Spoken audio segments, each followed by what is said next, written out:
몽고메리의 소설 빨간 머리엔 제 29장 앤의 삶의 전환점. 앤은 러버스 레인을 따라 뒷목 초지에서 소들을 집으로 데려오고 있었어요. 9월의 저녁이었는데 숲속 빈터마다 루비빛 석양이 가득했죠. 길에도 그 빛이 조금씩 번졌지만 대부분은 이미 단풍나무 그늘 아래 잠겨 있었어요. 전나무 아래는 맑은 보랏빛 황혼으로 가득했는데 마치 공중에 떠있는 와인 같았답니다. 바람은 나무 꼭대기에서 불고 있었고 저녁 전나무 사이로 바람이 스치는 소리만큼 아름다운 음악은 세상에 없을 거예요. 소들은 평온하게 길을 따라 걸어갔고 애는 몽상에 잠긴 채 그 뒤를 졸졸 따라갔어요. 그러면서 마미언 전투 칸토를 큰 소리로 외웠죠. 그건 지난 겨울 영어 수업 때 배운 건데 스테이시 선생님이 암송하게 시키셨거든요. 애는 그 구절들의 긴박함과 이미지 속 창들의 충돌이 너무 좋았어요. 완고한 창병들은 여전히 그 어둡고 뚫을 수 없는 숲을 지켰네라는 구절에 이르렀을 때 애는 너무 황홀해서 눈을 감고 자신을 그 영웅들 속에 있는 사람으로 상상했어요. 다시 눈을 떴을 때 베리 들판으로 이어지는 문으로 다이애나가 들어오는 게 보였어요.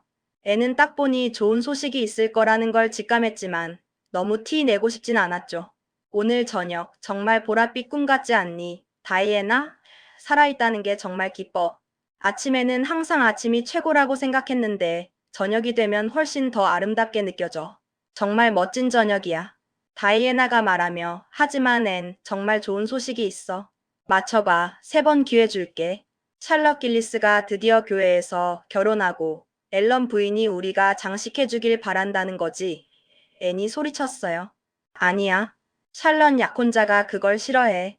아무도 교회에서 결혼한 적이 없는데 장례식처럼 보일까봐 걱정한대. 너무 심술궂은 소식이지? 재미있을 텐데 다시 맞춰봐. 그럼 제인 어머니가 생일 파티를 허락하신 거야? 다이애나는 고개를 저으며 까만 눈을 즐겁게 반짝였어요. 무슨 일인지 도저히 모르겠어.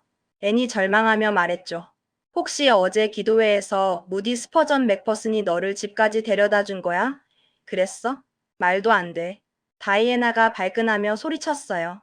그랬다면 자랑할 리도 없지. 끔찍한 녀석. 내가 못 맞힐 줄 알았어. 오늘 엄마가 조세핀 이모에게서 편지를 받았는데 조세핀 이모가 우리 둘 다 다음 주 화요일에 전시회를 보러 도시로 오라고 하셨대. 바로 그거야. 오, 다이애나. 애니 단풍나무에 기대어 겨우 몸을 지탱하며 속삭였어요. 정말이니? 하지만 마릴라가 보내줄까? 왠지 딴 데로 싸돌아다니는 걸 별로 안 좋아하실 것 같아. 지난주에 제인이 2자리가 있는 마차로 화이트 샌즈 호텔에서 하는 미국 음악회에 가자고 했을 때도 안 된다고 하셨어. 정말 가고 싶었는데 말일 나는 내가 집에서 공부하는 게 좋겠다고 제인도 그래야 한다고 하셨지. 너무 실망했어, 다이애나. 너무 마음이 아파서 잠자리에 들 때 기도도 안 했다니까. 하지만 후회하고 한밤중에 일어나서 기도했어. 알았어. 다이애나가 말했어요. 엄마한테 부탁해서 마릴라 이모에게 여쭤보게 하자. 그럼 허락받을 확률이 더 높을 거야. 만약 가게 된다면, 앤, 우리 정말 신나는 시간을 보낼 수 있을 거야. 나는 전시회에 한 번도 가본 적이 없어서 다른 아이들이 여행 이야기를 할 때마다 너무 부러웠거든. 제인이랑 루비는 이미 2번이나 가봤고, 올해도 또 간대. 허락받기 전까지는 아예 생각도 안 할 거야. 앤이 단호하게 말했어요. 괜히 기대했다가 실망하면 너무 힘들 것 같거든. 하지만 만약 가게 된다면 그때까지 새 코트가 준비돼서 너무 기쁠 것 같아. 말일 나는 새 코트가 필요 없다고 생각했거든. 옛날 코트로도 충분히 겨울을 날 수 있고 새 드레스 하나만 있으면 된다고 하셨어. 드레스는 정말 예뻐, 다이애나. 남색인데 아주 유행에 맞게 만들어졌어. 말일 나는 이제 내 드레스를 항상 유행에 맞게 만들어주셔. 매튜 삼촌이 린디 부인에게 가서 만들어달라고 하는 건 이제 싫으시대. 정말 기뻐. 옷이 유행에 맞으면 착하게 행동하기가 훨씬 쉽잖아. 적어도 나는 그래. 선천적으로 착한 사람들은 별 차이가 없겠지만. 하지만 매튜 삼촌이 새 코트를 꼭 사야 한다고 하셔서 말일 나는 멋진 파란색 광폭 천을 사서 카모디의 진짜 재단사에게 맡기셨어. 토요일 밤까지 완성될 예정인데 교회 복도를 새 코트와 모자를 쓰고 걸어가는 내 모습을 상상하지 않으려고 애쓰고 있어. 그런 상상은 옳지 않은 것 같거든. 하지만 생각하지 않으려고 해도 자꾸 떠올라. 내 모자는 정말 예뻐. 매튜 삼촌이 카모디에 갔던 날 사오셨어. 요즘 유행하는 작은 파란 벨벳 모자인데 금색 줄이랑 술 장식이 달려 있어. 다이애나, 내 새 모자도 정말 우아하고 잘 어울려. 지난 일요일에 내가 교회에 들어오는 걸 보고 내 가장 친한 친구라는 생각에 마음이 벅차올랐어. 옷에 대해 이렇게 많이 생각하는 게 잘못된 걸까? 말일 나는 너무 죄스러운 거라고 하시지만 정말 흥미로운 주제 아니니?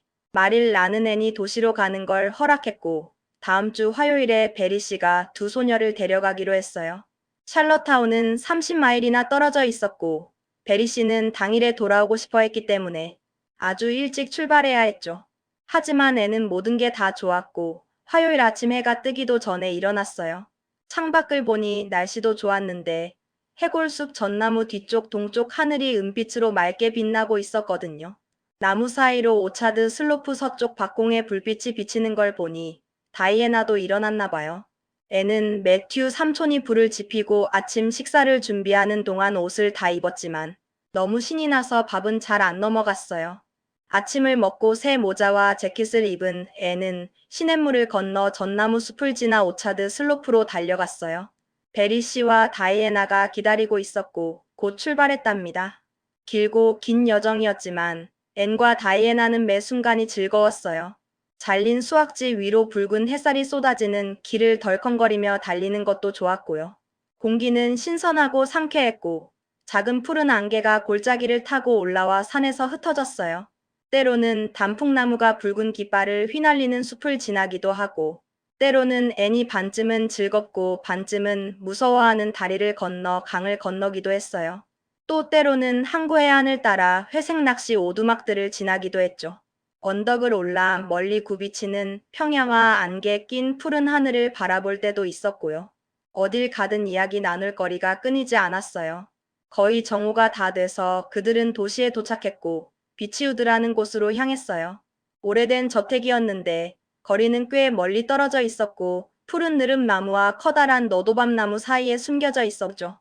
베리 아주머니는 날카로운 검은 눈을 반짝이며 문 앞에서 그들을 맞이했어요. 드디어 나를 보러 왔구나, 앤셜리. 아주머니가 말했어요. 세상에, 앤, 정말 많이 컸네. 나보다 키가 더 큰 것 같아. 그리고 전보다 훨씬 예뻐지기도 했고, 말 안 해도 알겠지만, 정말 몰랐어요. 앤이 활짝 웃으며 말했어요. 예전처럼 죽은 깨가 많지 않으니 감사할 일이죠. 하지만 다른 게 더 나아졌을 거라고는 상상도 못했는데 좋게 봐주셔서 정말 기뻐요. 베리 아주머니. 베리 아주머니 집은 앤이 나중에 말일 나에게 말하길 엄청나게 웅장하게 꾸며져 있었대요. 두 시골 소녀는 저녁 준비를 위해 베리 아주머니가 맡겨둔 응접실의 화려함에 약간 주눅이 들었죠. 정말 궁전 같지 않니? 다이애나가 속삭였어요. 조세핀 이모 집에 가본 적은 없지만 이렇게 웅장할 줄은 몰랐어. 줄리아 벨이 보면 딱 좋겠다. 걔는 맨날 자기네 집 응접실 자랑만 하거든. 벨벳 카펫이라니. 애니 호사스럽게 한숨을 쉬었어요. 게다가 실크 커튼까지. 이런 걸 늘 꿈꿔왔어, 다이애나. 하지만 막상 와보니 생각보다 그렇게 편안한 것 같진 않아. 방 안에 물건이 너무 많고 화려해서 상상할 여지가 없어. 가난할 때 좋은 점은 상상할 게 훨씬 많다는 거야. 앤과 다이애나에게 이번 도시 방문은 오랫동안 잊지 못할 추억이 되었어요. 처음부터 끝까지 즐거움으로 가득했죠. 수요일에는 베리 아주머니가 그들을 데리고 전시회장에 가서 하루 종일 시간을 보냈어요. 정말 최고였어요. 앤은 나중에 말일 나에게 말했어요. 이렇게 재미있을 줄은 상상도 못했어요. 어느 부서가 제일 재미있었는지 꼽을 수가 없어요. 말이랑 꽃, 그리고 장식품들이 가장 좋았던 것 같아요. 조지 파이가 니트 레이스로 1등을 했대요. 정말 기뻤어요. 그리고 제가 기뻐했다는 사실이 더 기뻤어요. 제가 발전하고 있다는 증거잖아요, 마릴라. 조지의 성공을 기뻐할 수 있다니 말이에요. 하먼 앤드류스 씨는 그라벤스타인 사과로 2등을 했고, 벨부이는 돼지로 1등을 했어요. 다이애나는 주일학교 감독이 돼지로 상을 받는 건 웃기다고 했지만, 저는 왜 그런지 모르겠어요. 당신은 어때요? 걔는 앞으로 기도할 때마다 그 생각이 날 것 같대요. 클라라 루이즈 맥퍼스는 그림으로 상을 받았고, 린디 부인은 수제 버터와 치즈로 1등을 했어요. 에벌리가 꽤 잘 알려졌죠? 린디 부인도 거기 있었는데 그때야말로 제가 그분을 얼마나 좋아하는지 깨달았어요. 거기에 사람이 정말 많았어요, 마릴라. 정말 작게 느껴졌죠. 베리 아주머니는 우리를 그랜드 스탠드로 데려가서 경마를 보여주셨어요. 린디 부인은 안 가셨는데 경마는 너무 혐오스럽다고 하셨대요. 교회 회원이기도 해서 좋은 본보기를 보여주려고 안 가신 거죠. 하지만 사람이 너무 많아서 아무도 린디 부인이 없는지 눈치채지 못했을 거예요. 하지만 저는 경마에 너무 자주 가면 안 될 것 같아요. 너무 빠져들 것 같거든요. 다이애나는 너무 흥분해서 빨간 말이 이길 거라고 10센트를 걸자고 했어요. 저는 이길 것 같지 않아서 거절했죠. 앨런 부인에게 모든 걸 말하고 싶었지만 그건 안 될 것 같았어요. 목사님 부인에게 말할 수 없는 일을 하는 건 항상 잘못된 일이니까요. 목사님 부인이 친구라면 양심이 하나 더 있는 것과 같아요. 저는 돈을 걸지 않아서 정말 다행이었어요. 빨간 말이 이겼거든요. 10센트를 잃을 뻔했죠. 착하게 살면 복이 온다니까요. 열기구를 타는 사람도 봤어요. 저도 타고 싶어요, 마릴라. 정말 신날 것 같아요. 점을 보는 사람도 있었는데 10센트를 내면 작은 새가 당신의 운세를 뽑아줘요. 베리 아주머니는 다이애나랑 저에게 각각 10센트를 주시면서 운세를 보라고 하셨어요. 제 운세는 피부가 까무잡잡한 부자와 결혼해서 바다를 건너 살게 될 거라는 거였어요. 그 후로 만나는 남자들을 유심히 살펴봤지만 별로 마음에 드는 사람은 없었어요. 그리고 그 사람을 찾기엔 아직 너무 이른 것 같아요. 아, 정말 잊을 수 없는 날이었어요, 마릴라. 너무 피곤해서 밤에 잠도 못 잤어요. 베리 아주머니는 약속대로 우리를 여분의 방에 묵게 해주셨어요. 정말 예쁜 방이었지만 여분의 방에서 자는 건 제가 상상했던 것과는 좀 달랐어요. 이게 어른이 되는 것의 가장 안 좋은 점인 것 같아요. 이제야 깨달았어요. 어렸을 때 그렇게 원했던 것들이 막상 어른이 되면 그렇게 대단하게 느껴지지 않는다는 거죠. 목요일에는 소녀들이 공원으로 드라이브를 갔고 저녁에는 베리 아주머니가 그들을 음악회에 데려갔어요. 그곳에서 유명한 프리마돈나가 노래를 부를 예정이었거든요. 앤에게 그날 저녁은 황홀한 기쁨으로 가득한 환상과 같았어요. 오, 마릴라, 말로 다 표현할 수가 없어요. 너무 흥분해서 말도 제대로 못할 정도였으니 어떤 기분이었는지 아시겠죠? 저는 그냥 황홀하게 조용히 앉아 있었어요. 세리츠키 부인은 정말 아름다웠는데 흰색 세틴 드레스에 다이아몬드를 잔뜩 걸치고 있었죠. 하지만 그분이 노래를 시작하자 다른 생각은 하나도 안 났어요. 오, 제가 느낀 감정을 어떻게 말로 표현할 수 있을까요? 이제 착하게 사는 게 더 이상 어렵지 않을 것 같다고 느꼈어요. 별을 바라볼 때 느끼는 그런 기분 있잖아요. 눈에 눈물이 그렁그렁 맺혔지만 행복한 눈물이었어요. 모든 게 다 끝나서 너무 아쉬웠고, 베리 아주머니께 이제 평범한 일상으로 어떻게 돌아갈 수 있을지 모르겠다고 말씀드렸더니, 아주머니는 길 건너 식당에 가서 아이스크림을 먹으면 좀 나을 거라고 하셨어요. 평범하게 들렸지만 놀랍게도 아주머니 말씀이 맞았어요. 아이스크림은 정말 맛있었고 밤 11시에 거기 앉아 그걸 먹는 게 얼마나 멋지고 즐거운 일인지 몰라요. 다이애나는 자기는 도시 생활을 위해 태어난 것 같다고 말했어요. 베리 아주머니가 제 생각은 어떠냐고 물어보셨지만 곰곰이 생각해 본 후에 말씀드릴 수 있다고 했어요. 그래서 침대에 누워서 곰곰이 생각했죠. 생각을 정리하기에 가장 좋은 시간이거든요. 그리고 결론을 내렸어요, 마릴라. 저는 도시 생활을 위해 태어나지 않았고, 그게 다행이라고 생각해요. 가끔 밤 11시에 멋진 식당에서 아이스크림을 먹는 건 좋지만, 늘 그렇게 사는 것보단 동쪽 박공에 있는 제 침대에서 잠들 때 별이 빛나는 걸 보고, 시냇물 건너 전나무 사이로 바람이 부는 소리를 듣고 싶어요. 다음 날 아침 식사 때 베리 아주머니께 그렇게 말씀드렸더니, 아주머니는 웃으셨어요. 베리 아주머니는 제가 진지하게 말해도 대부분 웃으셨죠. 저는 그게 별로 안 좋았어요, 마릴라. 웃기려고 한 말이 아니었거든요.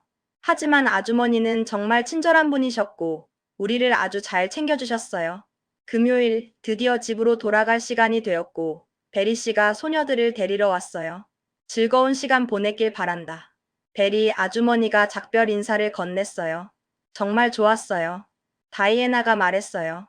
앤 셜리는? 정말 신나는 시간이었어요. 앤이 말하며 아주머니의 목을 팔로 감싸고 주름진 뺨에 입을 맞췄어요. 다이애나는 감히 그런 행동은 하지 못했고 앤의 자유분방함에 조금 놀랐죠. 하지만 베리 아주머니는 기뻐하면서 마차가 시야에서 사라질 때까지 베란다에서 손을 흔들었어요. 그러고는 큰 집 안으로 들어가 한숨을 쉬었죠. 신선한 젊음이 없으니 너무 외로운 기분이었거든요. 솔직히 말하면 베리 아주머니는 약간 이기적인 분이셨고 자기 자신 외에는 별로 신경 쓰지 않았어요. 사람들을 자기에게 도움이 되거나 즐거움을 주는 존재로만 여겼죠. 애는 아주머니를 즐겁게 해드렸고 그 덕분에 아주머니의 호감을 샀던 거예요. 하지만 베리 아주머니는 앤의 독특한 말투보다는 그녀의 신선한 열정, 솔직한 감정, 사랑스러운 행동, 그리고 눈과 입술에 어려있던 다정함을 더 좋아했답니다. 마릴라 커스버트가 고아원에서 아이를 데려왔을 때 난 바보 같은 짓이라고 생각했는데 아주머니는 혼잣말로 중얼거렸어요. 하지만 결국 그렇게 나쁜 선택은 아니었나 봐. 만약 앤 같은 아이가 늘 집에 있다면 나도 더 착하고 행복한 사람이 될 수 있을 텐데.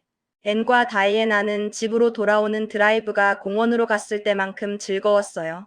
사실은 훨씬 더 즐거웠답니다. 집이 자신들을 기다리고 있다는 사실 때문이었죠. 화이트 샌즈를 지나 해안도로로 접어들었을 때는 이미 해가 지고 있었어요. 저 멀리 에벌리 언덕이 사프란색 하늘을 배경으로 어둡게 모습을 드러냈어요. 뒤쪽으로는 달이 바다 위로 떠올랐고 달빛에 비친 바다는 반짝이며 아름답게 빛났어요. 굽이진 길목마다 춤추는 물결이 신기했죠. 파도는 부드럽게 바위 위로 부서졌고 강하고 신선한 바람에는 바다 냄새가 가득했어요. 오, 살아있다는 게 정말 좋고 집으로 돌아가서 더 좋아. 애니 숨을 크게 쉬며 말했어요. 시냇물 위 통나무 다리를 건널 때 그린 게이블스 부엌의 불빛이 다정하게 그녀를 맞이했고 활짝 열린 문틈으로 벽난로 불빛이 차가운 가을밤을 따뜻하게 비춰주었어요. 애는 신나게 언덕을 달려 부엌으로 들어갔고 식탁에는 따뜻한 저녁 식사가 차려져 있었답니다. 돌아왔니? 마릴라가 뜨개질을 내려놓으며 말했어요.